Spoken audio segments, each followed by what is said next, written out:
Olá,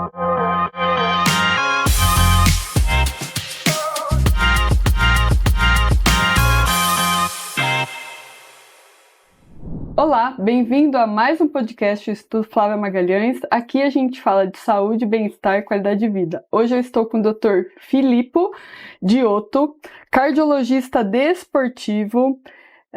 Pode se apresentar, Dr. Filippo? Olá, obrigado pelo convite, Flávia. Eu sou Filippo, sou cardiologista, tenho especialização em reabilitação cardiovascular e cardiologia esportiva. Atualmente sou do corpo clínico do Grupo Vera Cruz e atuo na Clínica VOI. Muito bom. Dr. Filippo, vamos já quebrar um mito aqui.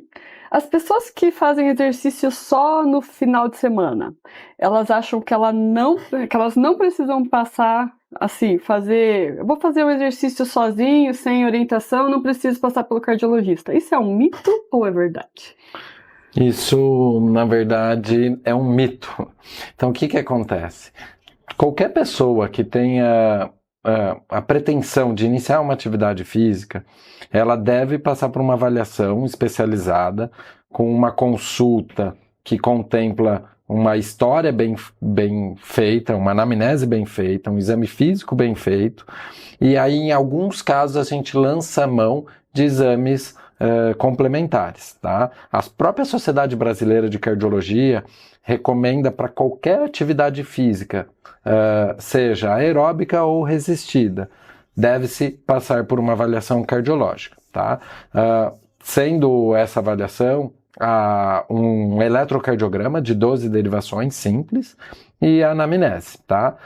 Em alguns casos, quando o risco cardiovascular é maior ou a atividade física que vai ser instituída ou iniciada em alta intensidade ou competitiva, aí sim nós lançamos mão de exames complementares. Então, o doutor não trabalha só com quem é esportista de ponta, trabalha com aquela pessoa que quer começar a fazer um exercício físico e não sabe por onde começar, tem vontade de correr, tem mais de 20 anos, nunca fez um exame. O ideal é passar pelo doutor. Sim, exatamente. Hoje, o nosso maior público-alvo são os corredores de rua, os corredores amadores que querem fazer alguma prova, seja ela prova simples de 5 km até ultramaratona, mas todos eles precisam passar por uma avaliação. Essa avaliação minimiza riscos eventuais no futuro e elas são preditores do risco cardiovascular. Então a gente lança mão dessa avaliação para liberar com segurança a atividade física. Certo. Então, assim, eu comecei a correr sem passar pelo cardiologista. Tem algum sinal que eu sinto ali, que eu posso vir a sentir durante a corrida, que é um sinal assim que eu não devo ignorar e procurar um cardiologista? Sim, boa pergunta, Flávia. Alguns sinais de alarme, que nós chamamos, podem ser o desmaio durante a atividade física, tá? Palpitações, ou seja, a sensação do coração descompassado ou sintomas de arritmia são as principais causas de doenças cardiovasculares. Então a gente precisa ficar atento a esses sinais. Uhum. Tem alguma idade específica? Por exemplo, eu já estou com essa idade, ou, por exemplo, alguma faixa etária que eu devo, assim, nunca fui no cardiologista, mas a partir dessa idade eu deveria buscar por um? Ótima pergunta. Sim, a Sociedade Brasileira de Cardiologia recomenda aos 30 anos de idade, tá? Então 30 anos seria o ponto inicial, mas a gente recomenda avaliações mais precoces se a pessoa tiver interesse de iniciar a atividade física antes disso. Então é interessante que a pessoa, antes de buscar uma atividade, venha saber como está o coração, como está. Muito legal, doutor. E que tipo de exame é feito para detectar se eu tenho algum problema ou não? É simples, não? Como é que é esse processo? Ótimo. Então, a gente lança a mão, como eu mencionei, o eletrocardiograma de 12 derivações. Ele é um exame simples, rápido, super eficaz. Ele já vai me dar algumas informações, como posicionamento do coração no tórax, tamanho do coração e se tem alguma alteração da parte elétrica naquele momento. Outros exames servem para a gente avaliar anatomia e morfologia, como o ecocardiograma transtorácico, que é um ultrassom do coração. Ele é capaz de mensurar o tamanho e o volume das cavidades, assim como o funcionamento das válvulas, tá? Eventualmente a gente pode fazer o Holter. O Holter, sim, é um exame que fica 24 horas com o paciente monitorado para me falar como que está a parte elétrica, se tem variabilidade de frequência cardíaca, se apresenta qualquer pausa ou arritmia ou batimento prematuro durante essas 24 horas. E um muito utilizado e de extrema importância é o teste de esforço físico, também conhecido como teste ergométrico. O paciente é submetido a um esforço físico em monitorização contínua, com um eletrocardiograma de esforço. Então, a grande maioria a gente lança a mão desses exames. Existem outros exames mais complexos que nós podemos lançar mão a depender da história pregressa, tá? E da modalidade e da intensidade que será praticada.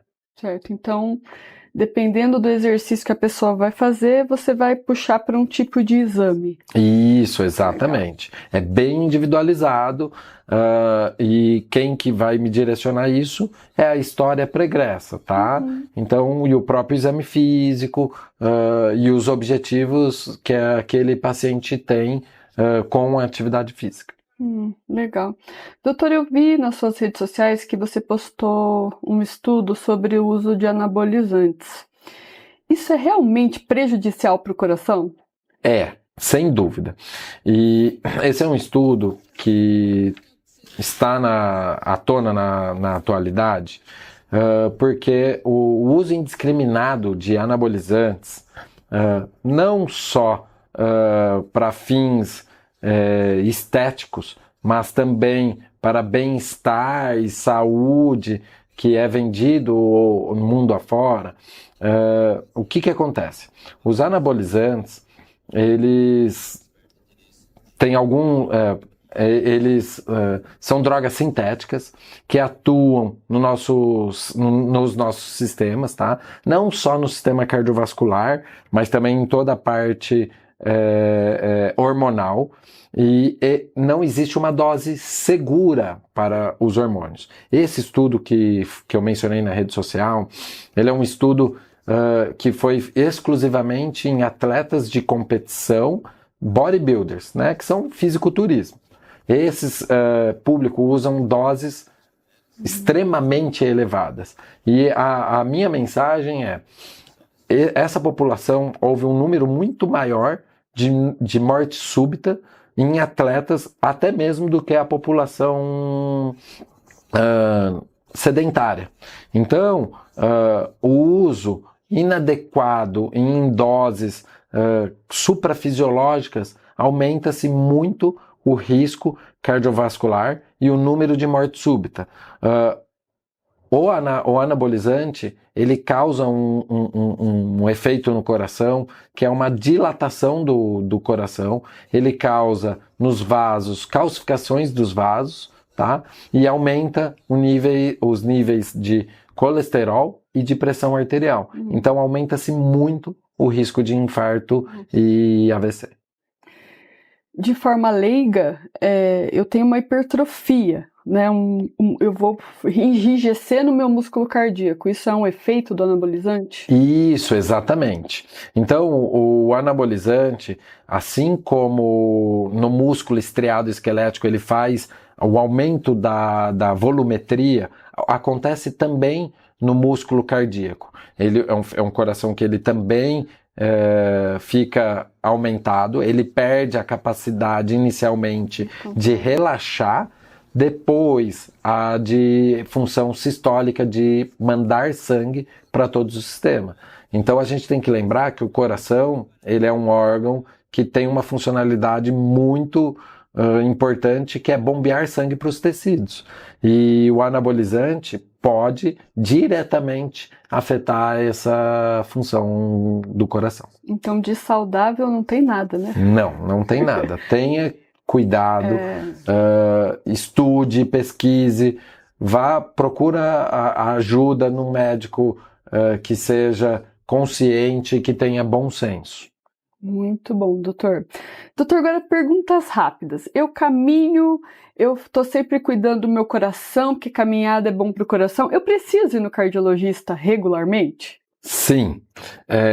Mesmo em pacientes que têm bons hábitos e são assintomáticos, a gente pode descobrir patologias do coração, né, doenças do coração, que somente com algum exame físico, uma história mais detalhada, a gente conseguiria descobrir. Uhum. Treinar em jejum. O que o doutor fala sobre essa prática? O treinamento em jejum, ele é uma prática para potencializar a perda de caloria, tá? Ela é uma prática muito utilizada, ela tem estudo, tem evidência, é legal, mas não é para todo mundo. Precisa ter um preparo antes de iniciar essa prática, tá? Ela é bem validada e recomendada, como eu falei, mas não é aberto para todos, tá bom? Eu preciso, então, assim como qualquer outra atividade, desenvolver esse processo do meu corpo de treinar em jejum, certo? Isso. É um processo, eu preciso desenvolver, eu não posso começar, tipo, não deu tempo de eu tomar um café, vou treinar em jejum. Possivelmente vou passar mal. Exatamente, tudo é um processo, é um preparo, é um trabalho longevo, mas sim, é uma modalidade, assim como o HIIT, que acelera e diminui a frequência cardíaca, e outras modalidades, mas precisa ter o preparo, exatamente, Flávia. Isso é uma coisa que é interessante. O treino HIIT, ele faz bem? Porque a gente trabalha com isso, divulga, né? Muita gente gosta de fazer esse treino acelerado. Isso é bom? Quando é bom? Em qual situação isso pode trazer um bem-estar para a pessoa? Ótimo. Sim, é um treino validado e recomendado, tá? A gente precisa saber quais são os limiares antes para liberar esse tipo de treinamento, tá? Tem que ser pessoas que já têm uma consciência corporal para conseguir manter uma frequência tanto mais elevada quanto uma frequência um pouco mais reduzida, e a ideia dessa modalidade é para intensificar a perda de gordura e a perda de caloria na atividade física, tá? Então, se implementado junto com o cardiologista assistindo, dando os parâmetros, fazendo tudo certo, isso é positivo para a pessoa que quer um emagrecimento, melhorar as capacidades, né? Porque muita gente fala de forma leiga, né? Fala assim, eu fico muito cansado, eu me sinto muito cansado. Se a pessoa começa a fazer exercício e ela vai ganhando essa resistência, implementar um HIIT para ela vai ser positivo. Sim, sem dúvida. É uma modalidade, inclusive, que as assessorias de corrida implementam um HIIT mais longevo, que é um quilômetro forte, 1 quilômetro fraco, 1 quilômetro forte, 1 quilômetro fraco. Isso vai te dar resistência e vai ajudar, sim, por exemplo, nesse caso, na saúde cardiovascular. Sim, vai mudar todos os meus parâmetros, até com relação ao exame, colesterol, essas coisas também, isso pode ajudar? Sim, e não só a modalidade HIIT, mas como atividade física resistida, a boa e velha musculação, o ganho de massa muscular, o ganho de massa magra, já tem diversos estudos com uma propriedade científica muito forte, mostrando que ajuda e muito na saúde cardiovascular a atividade resistida. Legal, então a maioria, assim, tem gente que fala, eu não preciso fazer musculação porque eu não quero ficar bonito. Não serve só para ficar bonito, né? Hoje em dia exatamente, é saúde. É uma questão de saúde, não só ter massa muscular beneficia o coração. Exatamente. O doutor concorda com isso? Sim. Se a gente fosse dividir numa parte didática, a atividade física aeróbica é a que vai te dar longevidade. E a atividade física resistida é aquela que te dá qualidade, tá? Isso num contexto muito didático. E é importante fazer ambas as atividades. Inclusive, muitos esportes englobam as duas modalidades. Então, sem dúvida, é importante. Que legal, doutor. Muito bom. Então, assim, de uma forma geral, exercício físico de qualquer forma sem acompanhamento pode te fazer mal, principalmente quando você não conhece o seu corpo ainda e tem sintomas e negligencia isso. Uma tontura, um mal-estar, isso deve ser observado de perto por um cardiologista é o primeiro ponto, certo? Exatamente. Muito bom. E o ganho de massa muscular fortalece e te prevenir de doenças, e se você precisar ou tiver algum problema cardíaco, isso pode te ajudar na sua reabilitação. Exatamente. Muito A bom. atividade física resistida, e a aeróbica, elas são tratamento, prevenção e promoção à saúde. Muito bom, Dr. Felipe. Foi um prazer conversar com o doutor.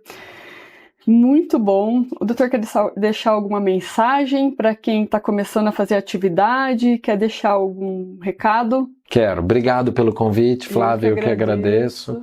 Eu queria falar para você, telespectador, faça atividade física, não negligencie sua saúde, procure ter bons hábitos alimentares, diminuir os níveis de estresse e fazer segmento ambulatorial com seu médico de confiança. Muito obrigada, doutor. Obrigado você. Tchau, pessoal. Até o próximo podcast.